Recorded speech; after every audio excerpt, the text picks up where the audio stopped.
در ادامه مبحث پله در این جلسه قرار آموزش اسمبل استر و پریکست استر رو داشته باشیم. پس تا انتهای ویدیو با من همراه باشید.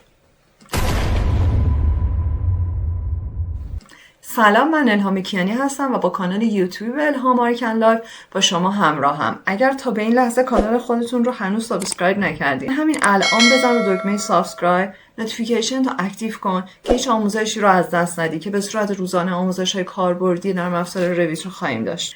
دوستان، در این جلسه در ادامه آموزش‌های ترسیم پله میخوایم با همدیگه 2 مدل پله اسمبل و پریکست رو کار کنیم. خیلی نکات پیچیده‌ای نداره. اگه تا به این لحظه تمام موارد مربوط به جلسات گذشته رو با دقت دیده باشید و تمرین کرده باشید، این جلسه به راحتی براتون میگذره. ولی تا انتها ببینید چون نکاتی توش ذکر میشه که در جلسات گذشته گفته نشده. اوکی، بدون معطلی بیشتر وارد رویت بشیم و آموزش رو شروع کنیم. خب دوستان، پروژه جدید باز کردم، یونیت ستاپش رو تنظیم کردم و همونطور که از قبل گفتم برای ترسیم پله باید بریم به لول مورد نظر، یعنی لولی که پله رو میخوایم توش ترسیم کنیم و به لول بعدی برسونیم.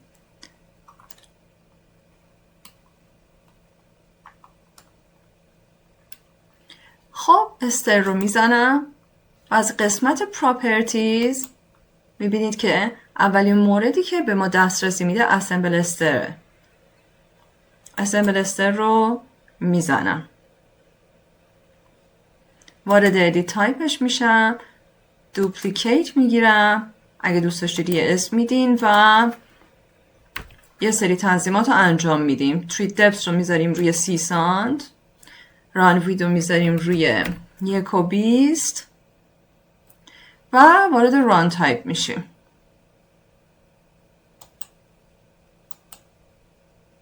همونطور که به خاطر دارید وقتی که مونولیتیک رو ترسیم می کردیم، در این قسمت ما میتونستیم بهش استراکچرال تیکنس بدیم و پلمون و زیر پلمون رو به صورت استر یا اسموس بذاریم و همچنین به متریال های تریت و رایزر در صورتی که فعال بودن دسترسی داشتیم و هیچ متریالی به مونولیتیک و تریت و رایزر داده نشده بود.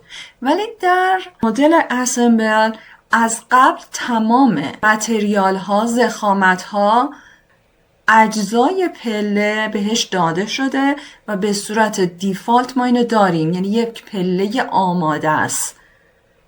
ولی شما در هر حال میتونید این رو تغییر بدید. میتونید برید وارد تریت متریال بشید،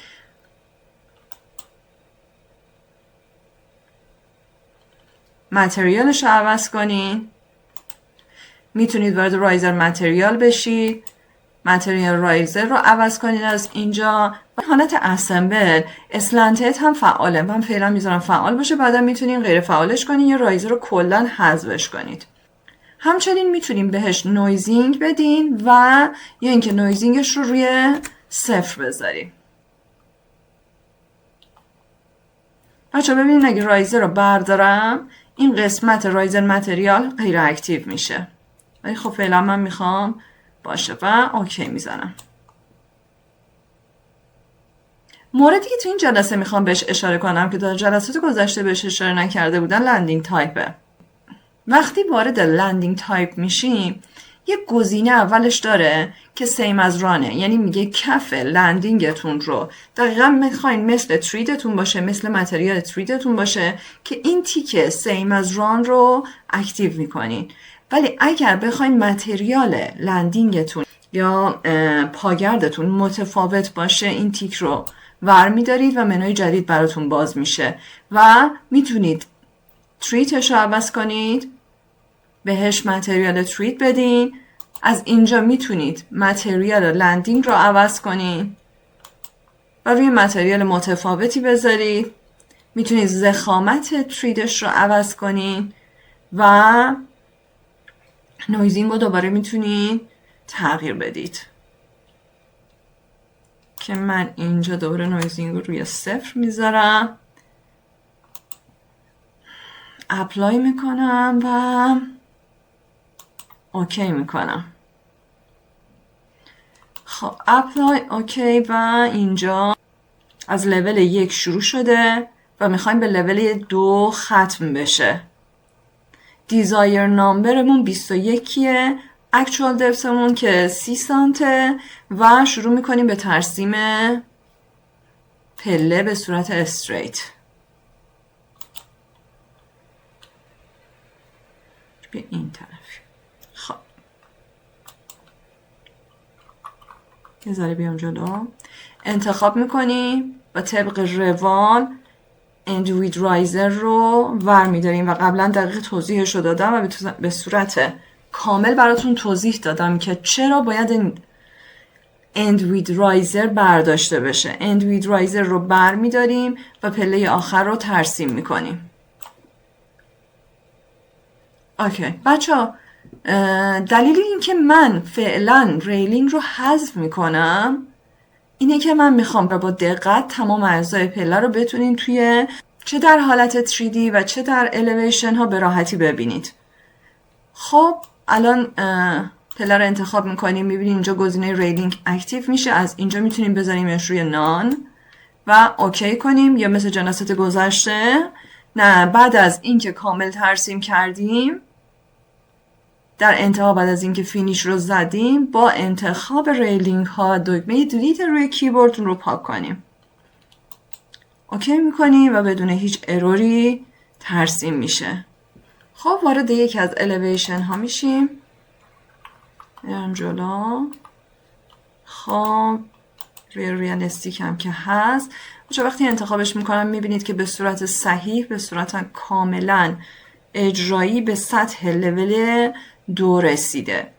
اینکه اینجا اومده در کنار پله قرار گرفته استرینگره که در حالت اسمبل استرینگر به صورت دیفالت توی ادیت تایپش اکتیوه. وقتی وارد ادیت تایپش بشیم ببینید اینجا هم رایت ساپورت داره به صورت استرینگر، هم لفت ساپورت داره به صورت استرینگر و شما دقیقا مثل بقیه پله هاش میتونید این رو تغییر بدید، بذارید روی نان یا کریج و یا اینکه برید متریالش رو عوض کنید، متریال مورد نظر خودتون رو بذارید و اینجا میتونید عرضش رو، دپسش رو و همچنین استراکچر دپسش رو عوض کنید و اینها همه بسته به نظر شماست. یعنی من اگر الان بیام استرینگر ها رو بذارم روی نان، شما پله ها رو میتونین راحت تر داشته باشید. اوکی کنم، کنسل و فعلا میزنم. میبینین این پله ها بریم وارد 3D بشیم. میخوام در جهتی باشه که دید بهتری داشته باشیم. اوکی میذارم روی حالت ریالستیک. میبینید بچه ها این از پله های اسمبلمون. بچه ها بریم دوباره استرینگر ها رو اکتیو کنیم که ببینید چه نمای قشنگی به پله‌مون میده. هم لفت ساپورت بهش میدم هم رایت ساپورت. اوکی میکنم، دوباره وارد 3D میشم. اوکی میزنم.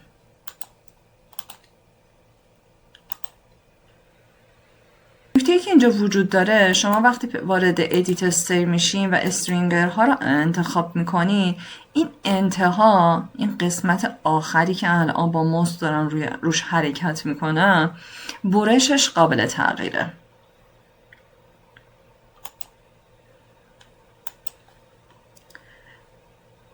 یا میتونه به صورت هوریزونتال کات باشه که به این صورت میشه، یا ورتیکال کات که به صورت اولیه است و یا این که پرپندیکولار باشه یعنی هم سطح زمین باشه که این حالت رو من پیشنهاد نمیدم. ورتیکال کات از همش بهتره، به صورت ورتیکال قرار داره که این وقتی که پلمون به صورت یه دونه بازو رفته هم در انتها هم در ابتدا قابل اعماله. یعنی الان شما میتونین برای ابتداش یعنی لایر اند کات بذارین رو هوریزونتال کات، من بذاریم رو هوریزونتال کات و نمای بهتری بهش بدین. در این قسمت هم به کف متصل میشه و هیچ برجستگی اضافی در اینجا نخواهید داشت.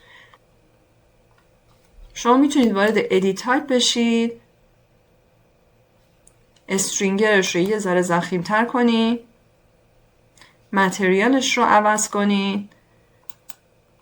بیایم استرینگرش رو یه ذره ضخیم کنیم، بذاریم روی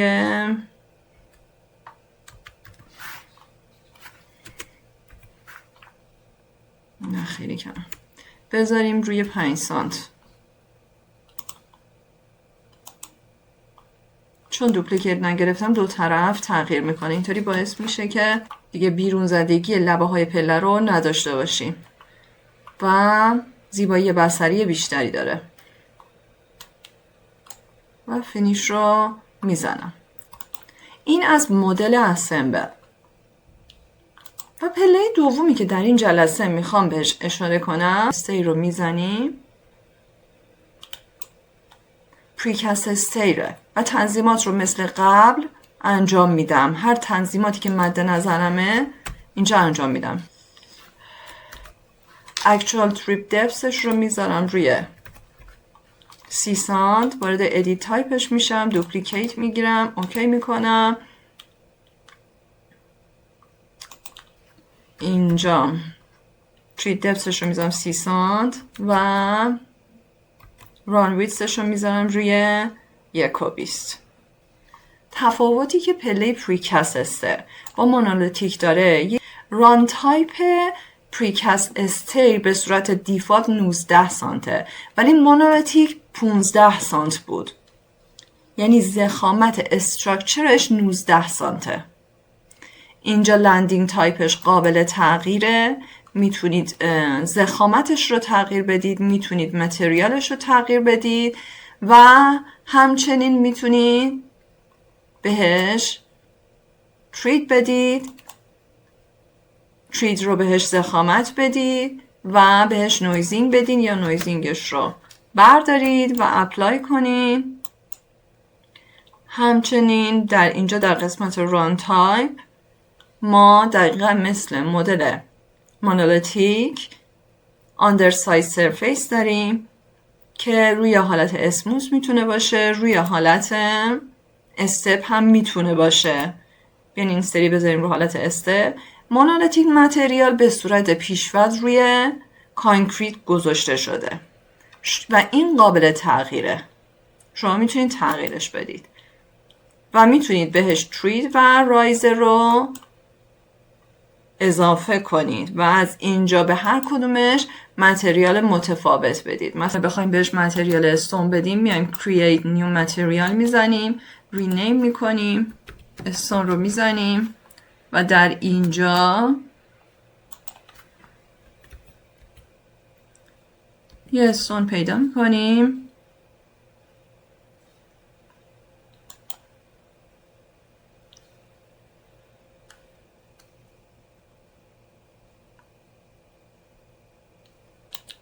خب این اوکیه و بهش نسبت میدیم.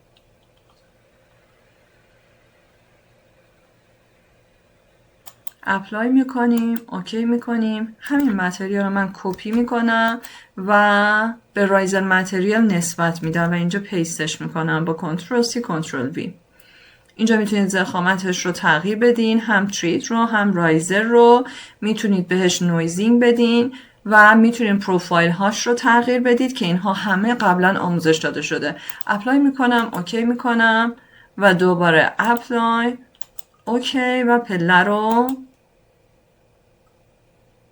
رسم میکنم. پله رو انتخاب میکنم اند وید رایزرش، به خاطر اینکه از قبل توی پله قبلی برداشته شده، الان تیکش به صورت اتومات برداشته شده و همونطور که میبینید تعداد دیزایر نامبرش با اکچوال نامبر آف رایزر برابر با 21 و با هم دیگه برابرن. ریلینگش رو چون از قبل برداشتیم روی نانه. اوکی، هیچ مشکل اینجا نداره، به راحتی رسیدیم به طبقه دوم. اوکی میکنیم، وارد الیویشن میشیم. بدون هیچ اروری به راحتی ما از لول 1 پله هامون رو رسوندیم به لول 2 و در حالت 3D هم کامل میتونید تمام اجزای پله رو ببینید. بعدش میتونید اینجا وارد ادیتش بدید، اعضاش رو تغییر بدید، متریالش رو تغییر بدید، بهش ساپورت بدید، حالت قرارگیری ترید و رایزر رو تغییر بدید، حالت زیر پله رو که الان گذاشتیم روی استیر تغییر بدیم و هر چیزی که در ذهن شما هست رو میتونین توش اعمال کنید. وارد ادیت تایپش بشید و از ران تایپش بیاین بذارید رو حالت اسموس و اپلای کنید که زیرش صاف بشه. ضخامت این قابل تغییره، شما میتونید هر ضخامتی که مد نظرتونه بهش بدید. ضخامت زیاد میدم که شما تغییرات محسوسش رو ببینید. این نیم متر ضخامت دادم.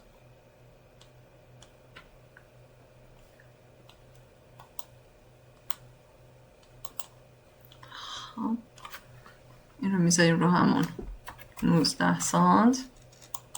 اپلای اوکی و اینجا اوکی میکنیم.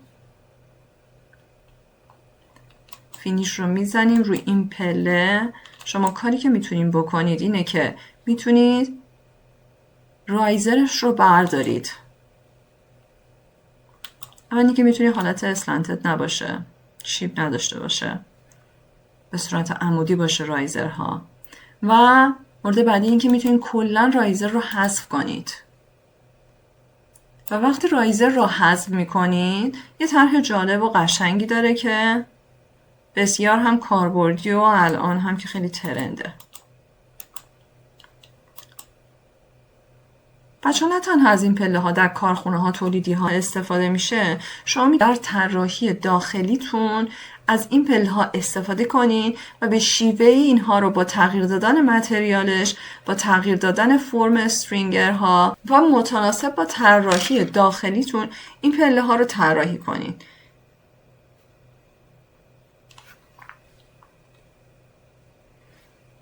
به راحتی میتونید اینجا ادیت استی رو بزنید، انتخاب کنید، ادیت رو بزنید و برید اینجا به تریدتون متریال وود بدید.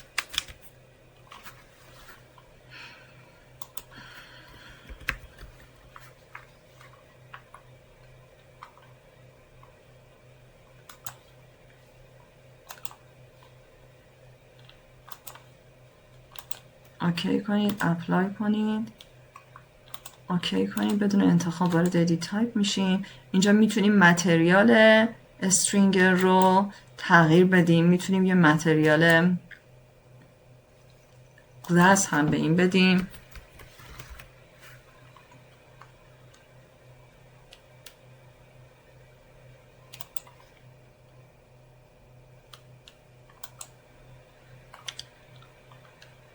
اوکی، ضخامتش رو میذاریم روی 9 سانت و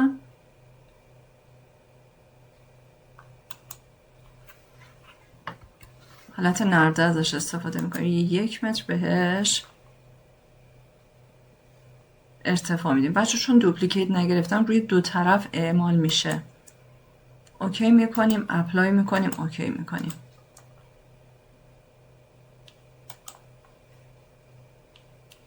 فقط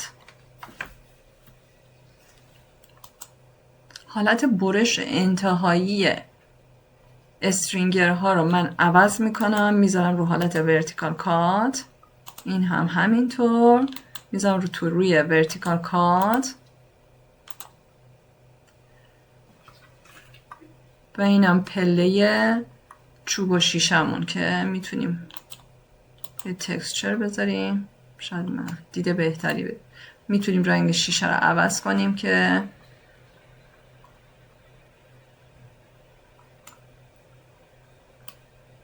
در اینجا از استرینگر ها به عنوان نرده یا استر استفاده کردیم. به عنوان نرده یا ریلینگ استفاده کردیم و یه طرح خاصی به پلمون دادیم که بعداً میدونم در طراحی داخلی براتون بسیار کاربردیه. این رو مد نظر داشته باشید. خب اینو اوکی میکنم و فینیش.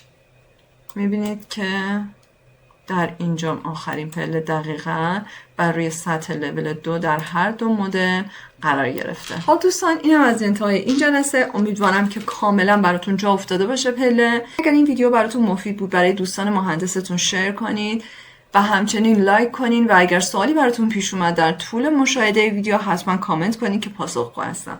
مرسی که تا این لحظه همراه من بودید. خدا نگهدار.